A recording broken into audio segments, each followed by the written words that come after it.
Good morning, dear student. We have already learned about the basics of arterial blood gas analysis, where we have discussed how to validate the ABG report, how to identify the primary disorders, how to calculate whether there is a compensation or not, and how to calculate the NN gap. Today we will discuss little bit more about the ABG. And so basically we'll discuss the 5 things today. One is, if pH is normal while looking the ABG report, is it always normal? Second is, we have already discussed while calculating the compensation, especially in the respiratory conditions, like in case of acute conditions there is different compensation, and in case of chronic conditions there is different compensation of the bicarbonate. But which compensation we are supposed to keep? We are supposed to keep the compensation for the acute conditions or the chronic conditions. So to answer that, we will discuss how to identify whether we have to apply acute or chronic compensation. Third thing is the delta ratio. If we see the high NN gap metabolic acidosis, so is it a pure high NN gap metabolic acidosis, or there is mixture of the normal NN gap acidosis, or there is also mixture of the metabolic alkalosis or not? For that we need to calculate the delta ratio. Fourth, we will discuss about the osmolar gap. So while studying about the high NN gap metabolic acidosis, we have discussed some of the causes of high NN gap acidosis are lactic acidosis, diabetes ketoacidosis, starvation ketoacidosis. Similarly, alcohol or ethyl glycol intoxication can cause the high NN gap metabolic acidosis. So can we identify this type of intoxication by ABG or not? For that we need to calculate the osmolar gap. And the last thing, today we are going to discuss about the urinary NN gap. So there are some causes of the normal NN gap metabolic acidosis, like acute diarrhea, okay, and the renal tubular acidosis. So can you do something to differentiate the renal from the extrarenal cause of the normal NN gap metabolic acidosis or not? To answer that, we have to calculate the urinary NN gap. So let us go one by one. So first, if pH is normal, is it always the normal ABG? So suppose if pH of your patient is 7.39 and PaCO2 is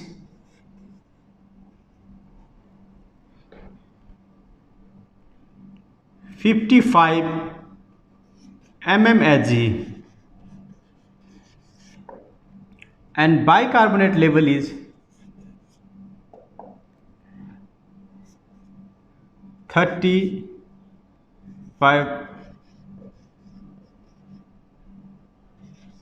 mmHg. So is it normal ABG or not? pH seems normal because the range of the pH is 7.35 to 7.45. 7.45 it seems normal.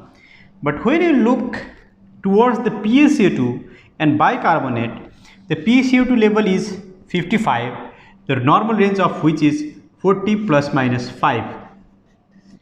So PaCO2 level is higher than its normal range.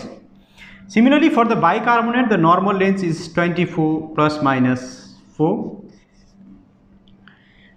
So even the bicarbonate is higher. So what is the problem here? So although the pH is normal, there is change in the level of PaCO2 and the bicarbonate. So is it a normal compensation or there is a presence of the mixed disorder? So though there can be the compensation, but compensation never makes the pH normal. That is what we need to understand. That's why. So if PaCO2 is high, so it is acidosis or alkalosis? It is acidosis. So if PaCO2 is high, it is the respiratory acidosis is there. Respiratory acidosis is there. If bicarbonate is high, so high bicarbonate means is alkalosis or acidosis? Alkalosis. So there is the metabolic alkalosis.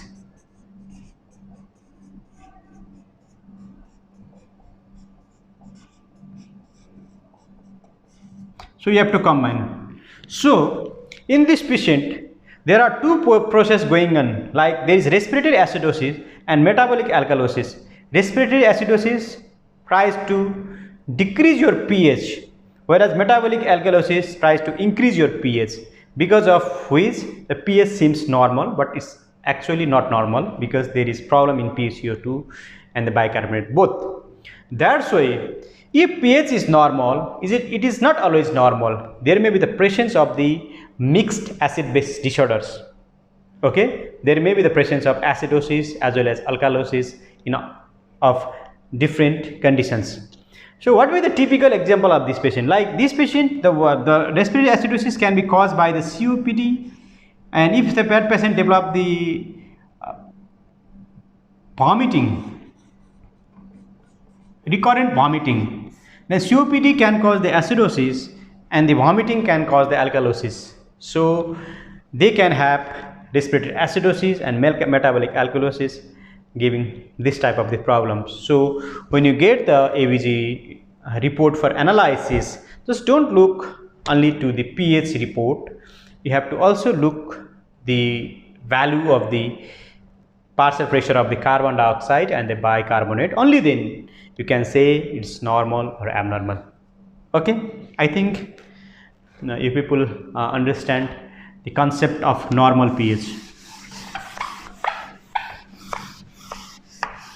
Okay, second thing you have to understand is how to identify whether there is acute or chronic compensation, especially for the respiratory conditions. Like in this pH, suppose if the pH of your patient is 7.32 and PaCO2 level is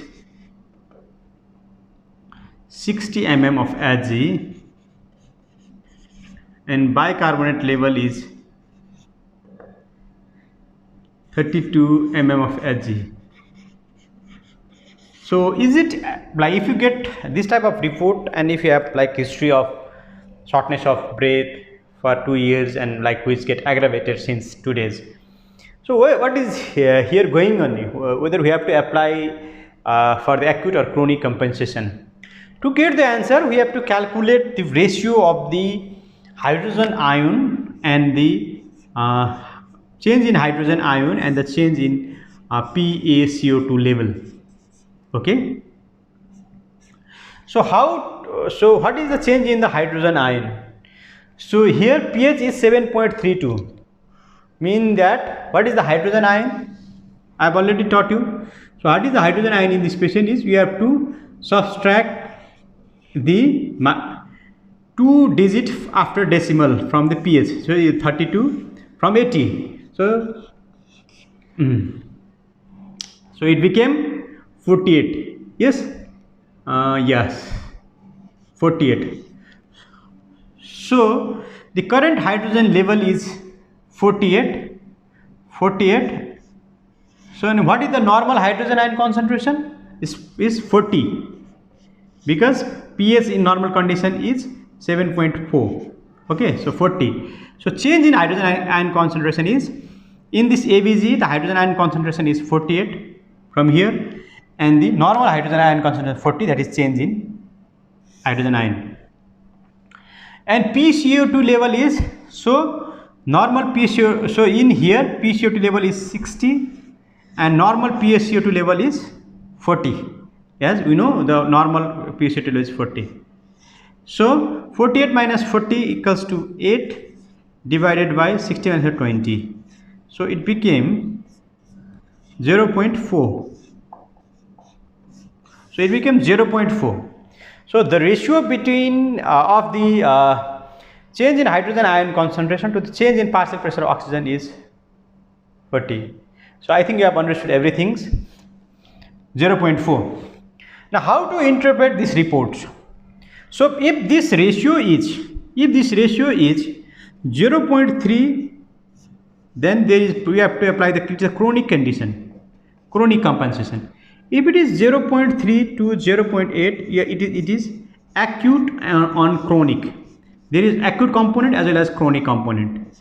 And if it is the 0.8, then it is usually the acute compensation.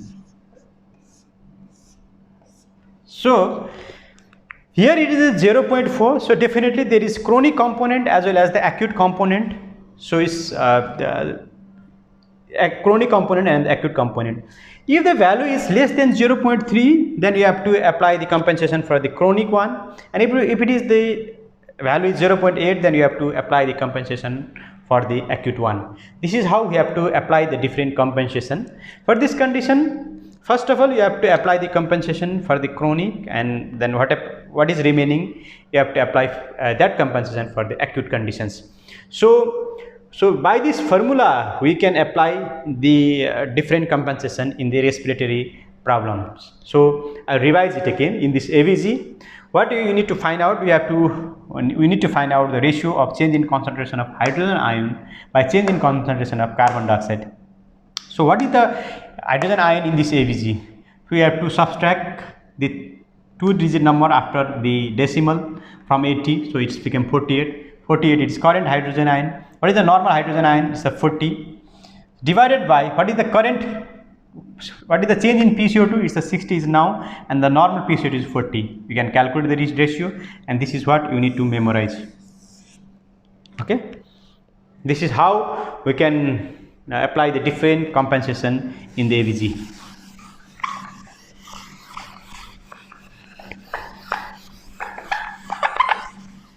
Okay, the third thing you need to understand about the delta ratio.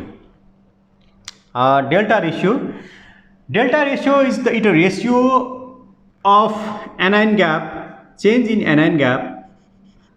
Delta ratio is the change in anion gap, is change, okay, change in anion gap by the change in bicarbonate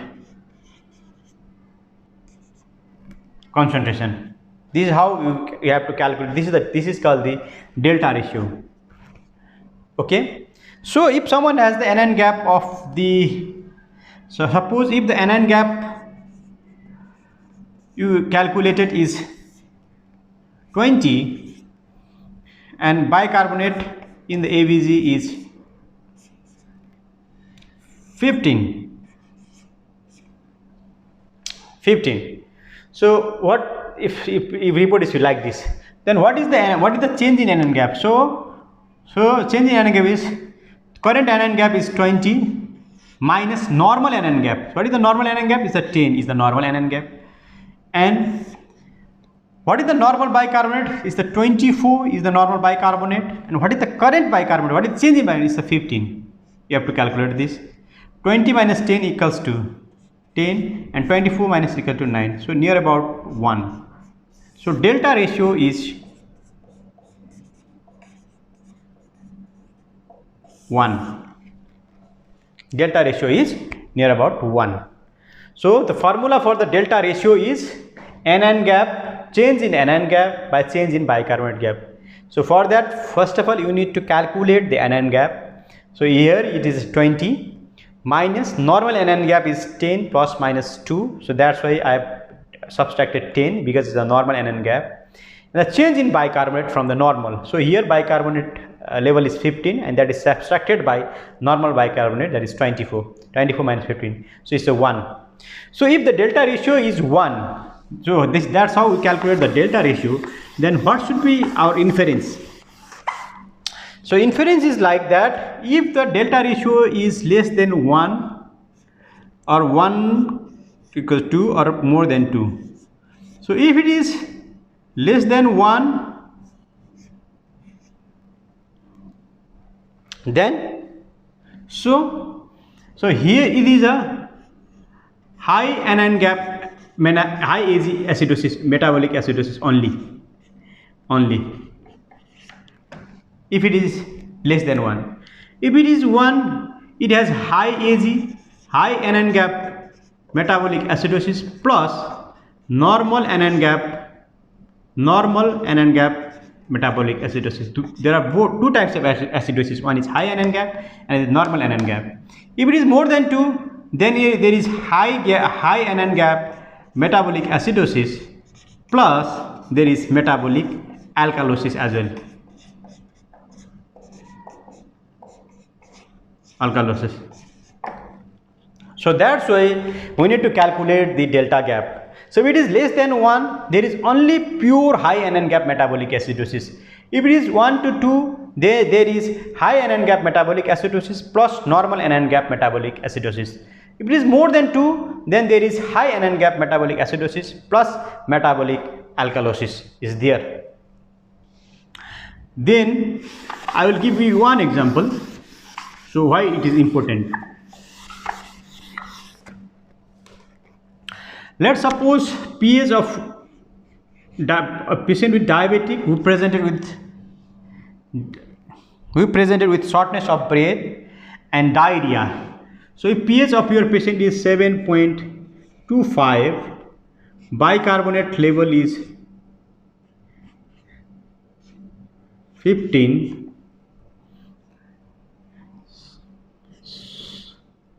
sodium level is 130, chloride level is 100,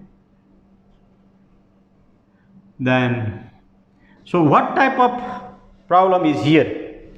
And if you get this type of report, we see there is pH is 7.25, so definitely there is acidemia, and as the direction of pH and direction of bicarbonate is moving in same direction, probably it's a case of metabolic acidosis, because drop in bicarbonate is responsible for drop in pH.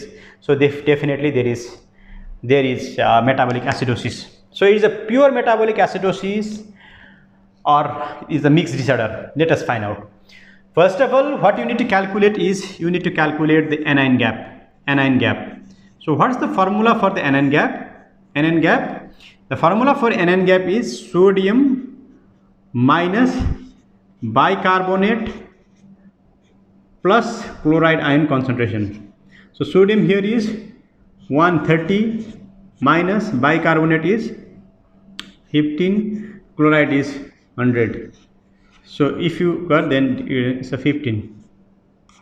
So it's the 15 is the anion gap. So anion gap in this patient is high, is the 15. So it's the high anion gap metabolic acidosis.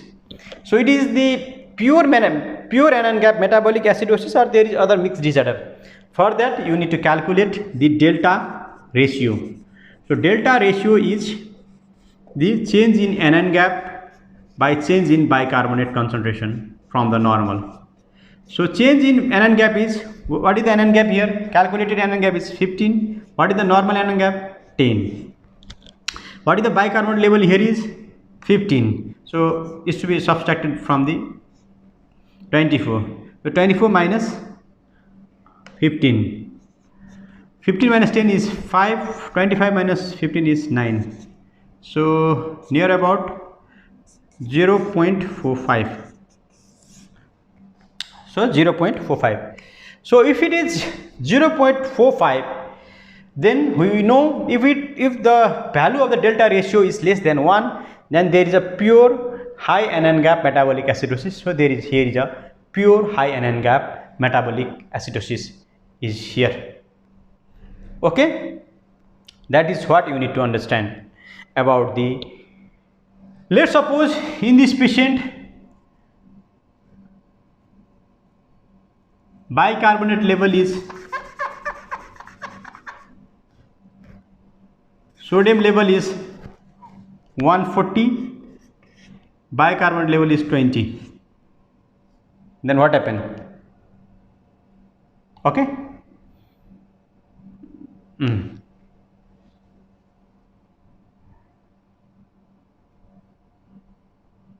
Okay. So if this is the case, then we need to reput the value of sodium here 140 minus bicarbonate is 20. So anion gap becomes 20. So 20 divided by change in is bicarbonate is 20 is the anion gap minus 10 is the normal anion gap. Then bicarbonate normal is 24 minus current is 20. So it became 10 divided by 4. So it comes 2.25. So there is 2.25 is the delta ratio. If it is 2.25, if it is more than 2, this is not only the metabolic acidosis. In this patient, as the delta ratio is more than 2, you can say there is metabolic acidosis as well as metabolic alkalosis. And the alkalosis is attributed by diarrhea. So it seems, oh, it's a simple metabolic acidosis, but it's not the true, because for that you need to calculate the delta ratio, and for that if the delta ratio is more than 2, then there is concomitant alkalosis over the acidosis. So this is why we need to calculate the delta ratio.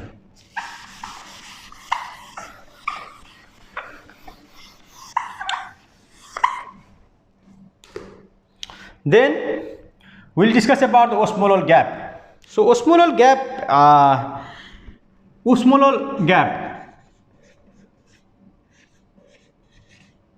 is the calculated osmolarity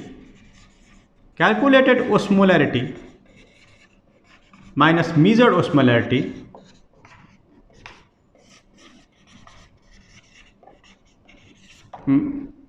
estimate. So in the osmolar gap, so in case of high anion gap metabolic acidosis,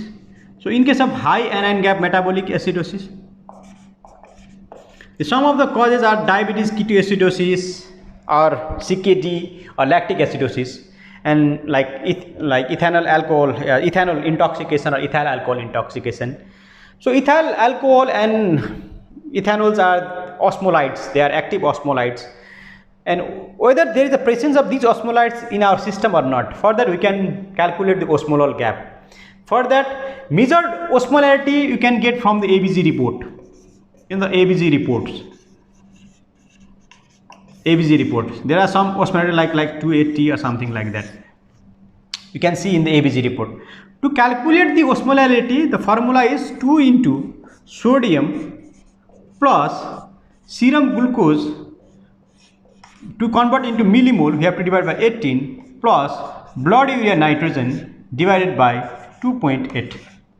We have to apply this formula. Suppose sodium is 132 into 130 became 260. Glucose should be divided by 18 to convert into millimoles. And urea, normally we get the reports of urea, and that should be converted into bond first and should be divided by 2.8. So by doing this, we can calculate the calculated osmolarity, and difference of which you have to calculate, and normal difference is near about 10 to 15 milliosmol. If it is more than that, then we have to think there is increase in osmolar gap, and we have to think of the osmolyte intoxications like alcohol intoxications or ethyl alcohol intoxications. So this is especially applied for the high anion gap metabolic acidosis. So if you see the high anion gap metabolic acidosis, then you need to calculate the osmolar gap by this formula. You need to see the report of sodium, you need to see the report of glucose and the bond, and you calculate the osmolar gap, and you subtract the measured osmolarity, which you will get in the ABG reports, and you get that the normal osmolar gap is 10 to 15, and if it is more than that, then you have to think, oh, this patient might have the intoxication by alcohol or ethyl alcohol. Okay, this is how we calculate the osmolar gap in ABG. So last one is urinary gap. So in the urinary anion gap, we can measure, like as I have already told you, urinary anion gap formula is urinary sodium. It's not a serum sodium, no? Urinary sodium minus bicarbonate minus fluoride. So there are some conditions where the urinary anion gap may be high, and there are some conditions where urinary gap may be the low. So what is the normal cations that is passed in the urines? which is not measured. It is the ammonium. So if suppose ammonium is, there are two conditions here. If ammonium is low in urine or high in urine. If ammonium is low in urine, because our kidney is not excreting the ammonium, then anion gap will be high, because anions, unmeasured anions will be high, because it is measuring the anions, not cations. So if cations are low, then anion will be high. That's why there will anion gap will be more. If cations, unmeasured cations are high, then the gap between unmeasured anion and unmeasured cation will be low. So that's why urinary anion gap will be low. So in which conditions there will be the excretion of the ammonium is high? In a patient with the diarrhea, where the bicarbonate are lost in the stool, in that conditions there is acidosis in the system, and that hydrogen is increased in the system, and that hydrogen is excreted by the kidney tubules in the form of ammonium. Okay, so in case of extrarenal cause, ammonium are excreted in higher amount in the extrarenal cause. Okay, if ammonium is excreted in higher amount, what happens to the urinary anion gap? It will be negative. So negative urinary anion gap. If urinary gap is negative, then we have to think about the extrarenal cause of the normal anion gap metabolic acidosis. In case of the renal cause, it cannot excrete the ammonium ion because of the problem in the renal tubules.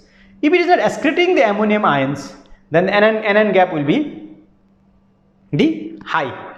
So it will be more positive. So if it is more positive, then you have to think about the renal cause. So renal cause. So normal anion gap is 0 to 10.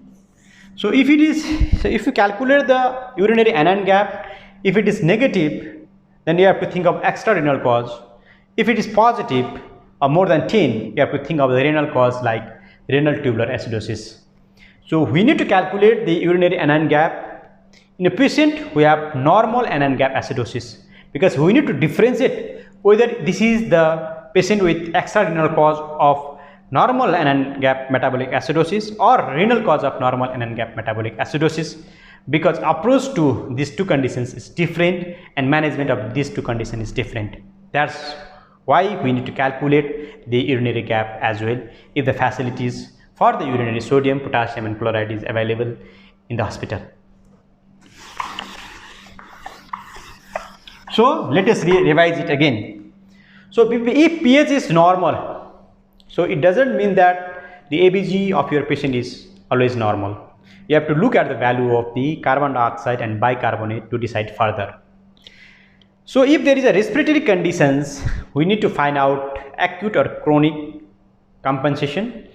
For that we need to calculate the ratio of the change in hydrogen ion concentration by the change in carbon dioxide concentration. And in case of high anion gap metabolic acidosis, we need to calculate the delta ratio, whether it is a pure high anion gap metabolic acidosis or there is concomitant presence of normal anion gap metabolic acidosis or metabolic alkalosis. We need to calculate the delta ratio. Similarly, if it is a pure high anion gap metabolic acidosis, we need to calculate the osmolar gap, because one of the cause for the high anion gap metabolic acidosis is osmolyte intoxication like ethanol, ethyl alcohol or radio contrast intoxication. That's why sometimes we need to calculate the osmolar gap. Last thing is the urinary anion gap. If you get the metabolic acidosis with normal anion gap, then we need to differentiate whether the cause is extrarenal or renal cause. For that we need to calculate the urinary gap, and we'll have the idea from this. So I think this is over for the today's sessions. This is quite complicated because this is ABG advanced. There are some other things regarding the ABG, like how to calculate the A-A, what are the base axes. If you people are interested and if you people start commenting upon the AVG, then we can make the video for that. Thank you for your kind attention.